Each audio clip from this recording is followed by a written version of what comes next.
Good morning to all the students. So in today's class, we will read our chapter number 14 of GK and 15 also. तो chapter number 14 है to save paper.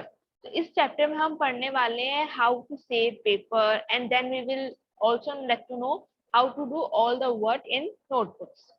तो chapter number 14 to save papers में सबसे पहले है हमारे पास true false. First हमारे पास statement है million of trees are cut down every year to make paper. मतलब हर साल millions of trees काटी जाती हैं ताकि पेपर बनाए जाए. तो is it a true statement? Yes, it's a true statement. बहुत सारी ट्रीज हर साल यूज में ली जाती हैं पेपर्स बनाने में. ना statement number 2, we can not recycle the waste paper. आपने 3 Rs के बारे में सुना है, रीयूज, रिसाइकिल एंड रीरिड्यूस.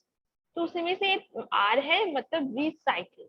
रिसाइकिल मतलब पेपर या एनी फॉर्म ऑफ मैटर जिसे हम वापस से वेस्ट है जो हमारे लिए, उसे हम वापस से रीयूजेबल बनाए, उसे नया फॉर्म दे, तो उसे बोलते हैं रिसाइकिल. तो ये स्टेटमेंट बोलती है कि हम वेस्ट पेपर को रिसाइकिल नहीं कर सकते, जो कि फॉल्स है. Third, about 400 newspaper can be made from the wood pulp of one tree.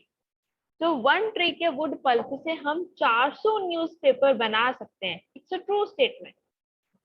Fourth, recycling prevents waste and reduces energy usage.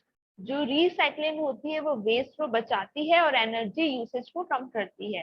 तो recycling से जो हमारा waste material होता है और जो एनर्जी से बनाने में यूज होती है हम वो सब बचाते हैं. So it's also a true statement. Fifth, we should write only one side of a sheet of paper. हमें शीट के सिर्फ वन साइड ही ना यूज में लेना चाहिए, अनदर साइड नहीं लेना चाहिए. That's a false statement. हमें शीट मतलब एनी पेपर वो ट्री से बनता है. That is a lot beneficial for us. The trees provide us oxygen and so many other things. तो हम उससे ट्रीज के रिप्लेसमेंट में हमें पेपर जब मिलता है देन हम उसे भी प्रॉपर यूज में ना लें तो ये तो बहुत ही अनयूजफुल चीज है हमारे लिए. तो हमें दोनों साइड अच्छे से यूज में लेना चाहिए. अब है हमारा चैप्टर नंबर 15. ये है chapter I am eco friendly. Do you know what is the meaning of eco friendly? तो इको फ्रेंडली मतलब होता है इन्वायरमेंट फ्रेंडली. जैसे हमारा क्वेश्चन नंबर फर्स्ट भी है, what is the meaning of eco friendly? Eco friendly means to be environment friendly. जैसे when we are friends to our parents और अदर वंस, तो we always take care of them ना. हम उन्हें बहुत सारी चीजों पे समझाते हैं, हम उन्हें अपना टाइम देते हैं, उनका ध्यान रखते हैं. तो same when we are saying that we are eco-friendly मतलब we are friendly, we are friends with our environment. हम हमारे environment से, वातावरण से friends हैं. और वातावरण से, environment से friend होने का मतलब हमें उसका ध्यान देना चाहिए, वो सब चीजें करनी चाहिए जिससे हमारा जो environment है वो पॉजिटिव रहे और सेफ रहे.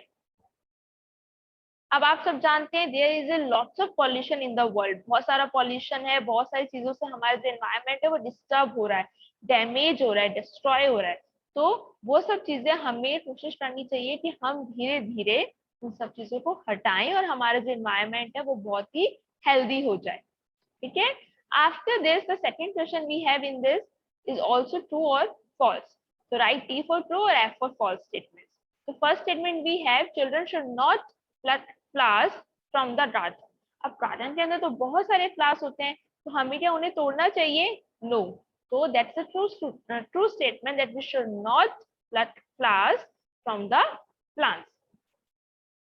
Second, we should not throw garbage from our balconies. जो हमारी balconies है उससे हमें कुछ भी ऐसा वेस्ट मटेरियल उसे हमें बाहर नहीं फेंकना चाहिए. We should always throw our waste material into the dustbins. I know आप सबने बहुत बार अपनी लाइफ में चीज देखी होगी कि बहुत बार हम ऐसे जो हमारा वेस्ट मटेरियल होता है उसे रोड पे यूं ही डाल देते हैं. Sometimes we throw through our doors, sometimes we throw our waste material through the balconies. So we should not do these type of things.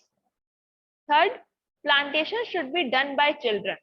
Plantation मतलब होता है नया पौधा, नया सीडलिंग हमें जमीन में लगाना होता है ताकि वो एक टाइम पे अच्छे से बड़ा ट्री या बड़ा प्लांट बन जाए।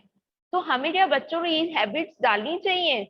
Yes, true. हमें बचपन से ही बच्चों को समझाना चाहिए कि जो प्लांट है वो हमारे लिए बहुत जरूरी है, तो हमें उनमें ये हैबिट डालनी चाहिए और उनसे प्लांटेशन करवाना चाहिए।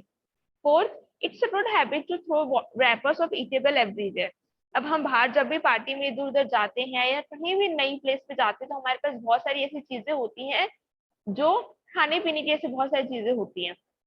तो when we are done with the that stuff, तो हम हमारा जो भी ईटेबल से रैपर्स होते हैं, चिप्स के रैपर्स, बिस्किट के रैपर्स, क्या हम उन्हें यूं ही फेंकते हैं हर जगह पे, या we should throw them into a dustbin? तो ये अच्छी हैबिट है कि हम उसे कहीं पे भी फेंके? No, it's a not a good habit, so that's a false. Fifth, throw the garbage into municipal van.